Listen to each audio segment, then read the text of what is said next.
балалар отырыңыздар. Психологиялық ахуал жасайықшы. Ал енді Дания, сен білімдерді жылдам көршіңе бауырмал, айтамыз, көрікті, мейірімді, жақсы, ержүрек, сымбатты, ерекшесі. номер әдетсің, е? Сен батылсың. Сен қандайсың енді? Батылдың, е? Ал енді, мына жердегі қорап ішіндегі қорап әдісі, кім жауап береді? Үшінші периодта орналасқан. Үшінші периодта топ 31. Топтық дәрежелері. Ал бос күйінде? 0. Орныңыздан жауап берейікші. Кім жауап береді? Фосфордың алу реакциясы неден алады? Құмды қосып, соған нені қосады, көмірді қосады, соны қыздырғанда фосфор шығады. Фосфор шығады, иә? 66.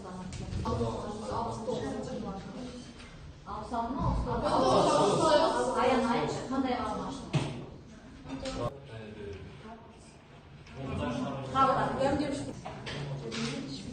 Фосфор деген таңбаны қойып отырсаршы. Фосфор таңбасы. Қазақстандағы кен орындарысы бірінші және екі ғана мақсат осының маңызды бөлігін ашатын боламыз. Бағалау критерияларымыз алдымызда берілген. Қажетті компания. Ол топырақтың табиғи құраушыларының бірі. Фосфор топырақта көбіне өсімдіктер сіңіре алатын дигидрофосфат иондар мен гидрофосфат иондар түрінде кездеседі. Біз табиғи қосылыстарына назар аудара кетіңдер. Бізде апатиттердің ең үлкен флорапатит деген қосылыстары, міне осындай минералдар күйінде табиғатта кездеседі. Мынау фосфор оксиді балалар. Фосфор оксиді фосфорды жаққан кезде ақ түсін болып түседі дегеніміз, е? Ол қатқан кезде мына осындай күйге айналады. Мінекей жаңадан келіп жатқан осындай ғылым білімнің негіздерін біз өзімізге меңгеруіміз керек екен. Ары қарай жалғастырайық. Одан кейін орта фосфор қышқылы. Негіздік оксидтермен, негіздермен әрекеттеседі, бұл қышқыл болғандықтан. Химиялық реакциялардың барлығы сіздердің кітаптарында тұр, қарап отырамыз, е? Орта фосфор қышқылының тыңайтқыштар өндірісінде қараңдаршы, көбінесе фосфаттарды біз тыңайтқыштар ретінде қолданады екенбіз. Фосфор қышқылының тұздарын фосфаттар деп атайды. Ортофосфат. Сіздерге фосфаттар және адам денсаулығы, үшінші топ фосфаттардың бар ресурстар пайдаланып.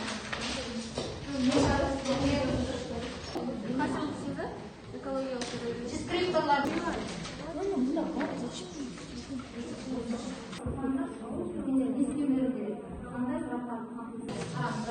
Адам ағзасы. Оларға экология. Үшінші топ сіздерде экология. Мен басында айтқан жоғалды?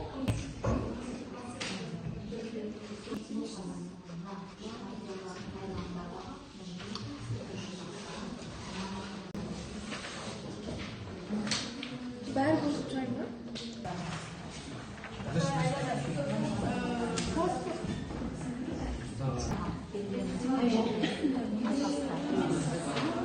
Уже екімен бағыттарымыз келді.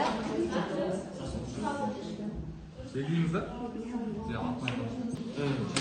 Қазір көрейсіз, қосылатын.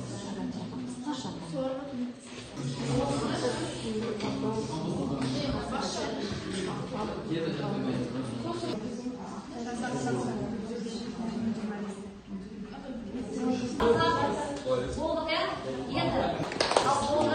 Енді бірінші топтың жауабында ал мен өсімдіктің дәніне жиналады, басқалары жиналады. Өсімдіктің тамыр жүйесіне дамытады. Ауруға, суыққа төзімділікті күшейтеді. Гүлден тұқым түсуге қажет органикалық заттардың құрамына кіреді. Үш фосфор зауыттары бар. Олар Қаратау, Жаңатас және Ақтөбе. Артадан студентқа Және түз денсаулығы. Фосфор гидроксидтің маңызды құрамында бөлігі 80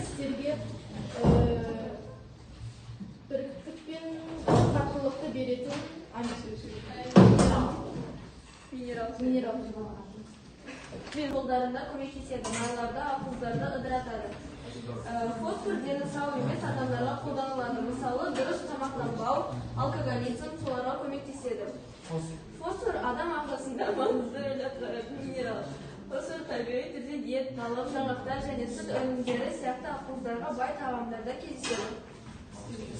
Экологияға фосфор тыңайтқыштардың әсері. Фосфат тыңайтқыштары ауыл шаруашылығының өнімділікті арттыру үшін қолданылады. Бірақ та шамадан тыс қолданылған жағдайда олардың бір бөлігі топырақтан шайылып, өзендер мен көлдерге түседі. Сол кезде жүретін кезеңдері: біріншісі, фосфат өсімдіктері қарқынды көбейеді. Үшіншісі, өсімдіктер ыдырағанда судағы оттек азаяды. Төртіншісі, балықтар мен басқа жануарлар сол суда қырылады. Ол эвтрофикация деп аталады. Және де басқа қоректі заттарға байланысты ауыл шаруашылығында азотты қосылыстарды, тыңайтқыштарды артық мөлшерде қолданылуының салдарының атап өткенде олар органикалық заттардың ыдырауы, балықтардың өлімі, O2 мөлшерінің азаюы, өлі су. Шешу жолдары тыңайтқыштарды пайдаланудың шектеуі және олардың белгілі бір қажет. Ішетін судың сапасының төмендеуі, экономикалық шығындар, балық шаруашылығы, туризм, қоғамдық денсаулыққа қауіпі бар. Шешім жолдар: тыңайтқыштарды ғылыми негізде және мөлшерде қолдану, фосфаттар тазарту технологияларын енгізу, биологиялық тазарту, химиялық тұндыру, экологиялық мониторинг жүргізу, жергілікті қауымдастыққа ақпараттандыру. Фосфаттардың экологияға экологияға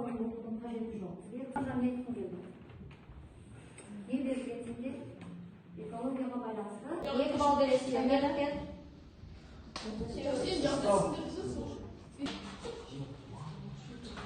Қалай қорғады? Жақсы түсіндіріп айтты. Тақырыптың мән-жайын ашты. Мән-жайын ашты. Белсенділігі қалай болды? Қанша балл қоясың? 3 баллмен бағалайсың. Мен 2 балл қоятын едім. Себебі, мына жерде тақтаның алдында тұрып, кішкене сөйлеу мәдениеті деген болады. Аргумент беріңіздер енді. Неліктен? Өйткені жақсы түсіндірді. Сендер түсіндіңдер ма? Одан кейін белсенділігі, сауаттылығы. Қоймайсыңдар ма? 3 балл. 1 балл қойылды ма? Енді 3 балл.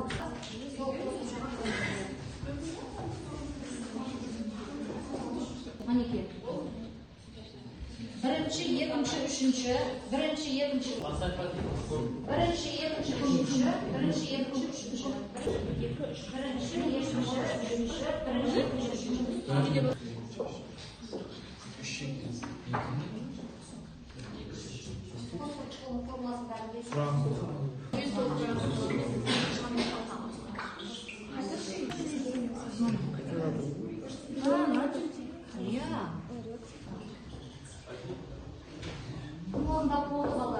дәптерлерге химиялық нәрсе теңгелер алған. Тегін қосымша болғаннан кейін рекламалар шығады.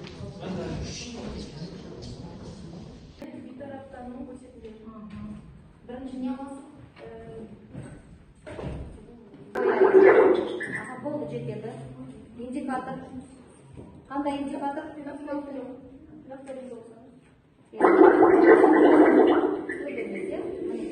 Қандай түс береді екен? Қандай түс алып? Енді осыны бейтарапта.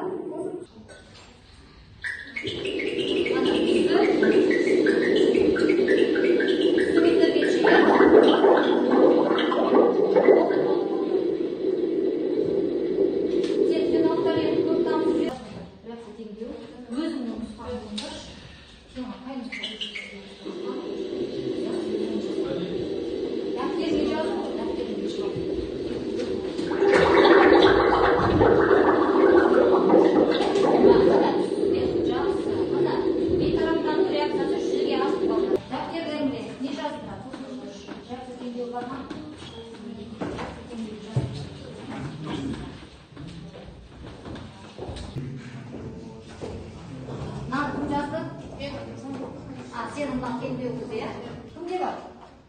Тақтаға кім шығар? Бар ма? Сен не жаздың? Мен үшінші нұсқаны.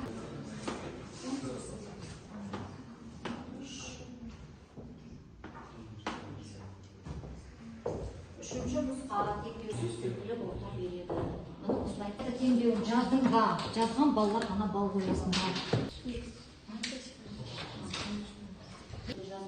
Жұптық жұмыс, жұп болып орындайсыздар.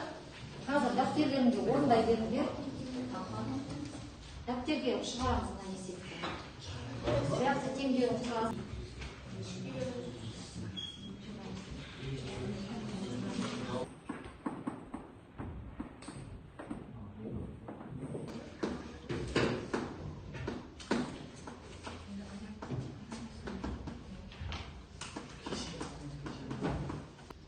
Балалар есеп шығарғанша мынандай бір сәйкестендіру тапсырмасын орнап қостайық.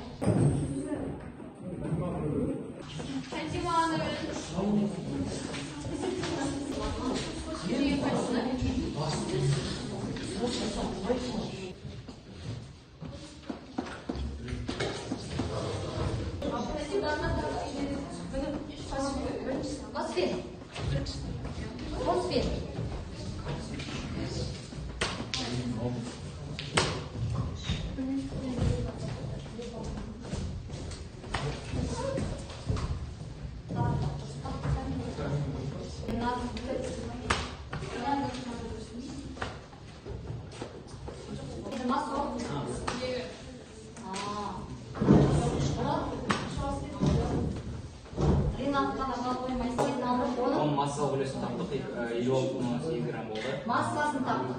Оған суды қостық, одан пайыздық үлесін таптық. Қазір уақытымыз шектелді, үйден тағы қарайсыңыз. Жылдан енді жүгіртпе сұрақтарға көшейік. Бірінші сұрақ. Дұрыс емес балалар.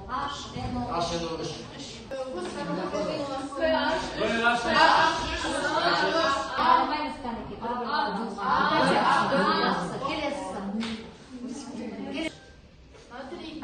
Дигидрокосфаты.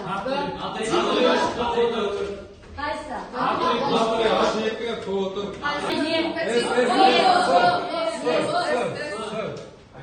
Шатаспаймыз. Екі дигидр. Мынау енді есептеу екен, бұған кішкене өтіп кетейік балалар. Бұны себебі есептеу керекпіз, иә? Есептеу керекпіз. Ары қарай. Үйден аяқта. Конфигурациясы қайсысы? Ары қарай.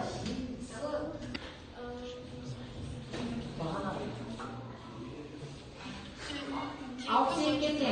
Сонда қанша фосфордың атомы болды? Кім шығарды? Балалар есептің берілгенін жазған балалар. Енді